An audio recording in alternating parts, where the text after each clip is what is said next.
How to play Speaky Spokey, international rules for non-Jamaican speakers. The game involves creating fake definitions for Jamaican words or phrases while guessing the real definitions. Gain points by tricking your opponents into voting for your definition. The winner is the team or individual with the most points. You will need a Speaky Spokey deck, sheets of paper or a notepad. Make sure everyone uses the same type of paper to keep guessing anonymous. A pen for each player. An official reader. Teams of 2 players each. If there are less than 4 players, then play as individuals. A game consists of 4 rounds. Players or teams sit in a circle and play passes to the left.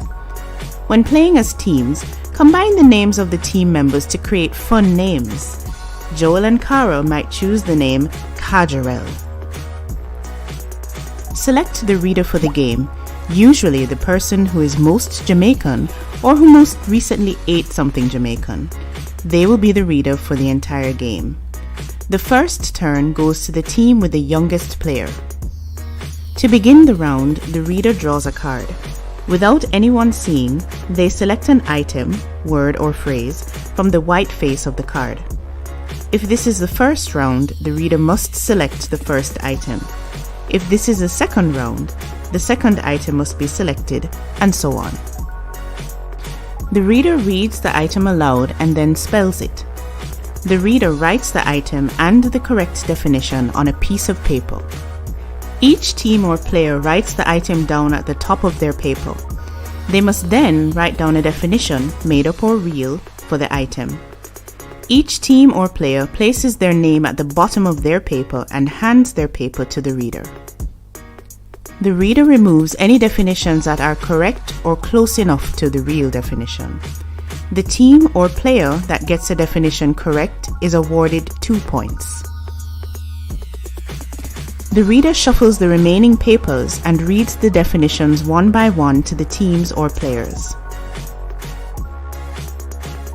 After hearing all the definitions, teams or players vote for a definition. The reader keeps a tally of the selected definition by ticking, adding a check mark for each vote. The scores are tallied and the round is completed. A team or player gets 1 point for each vote their definition receives from an opponent. A team or player gets 2 points for writing down the correct definition. If a team or player votes for their own definition, that vote does not count, and no points are awarded. The game ends after the end of the 4th round. The team or player with the most points wins. And that's how you play Speaky Spokey International Rules, Jamaica's card game. For other variations, such as standard rules, visit speakyspokeygame.com/rules.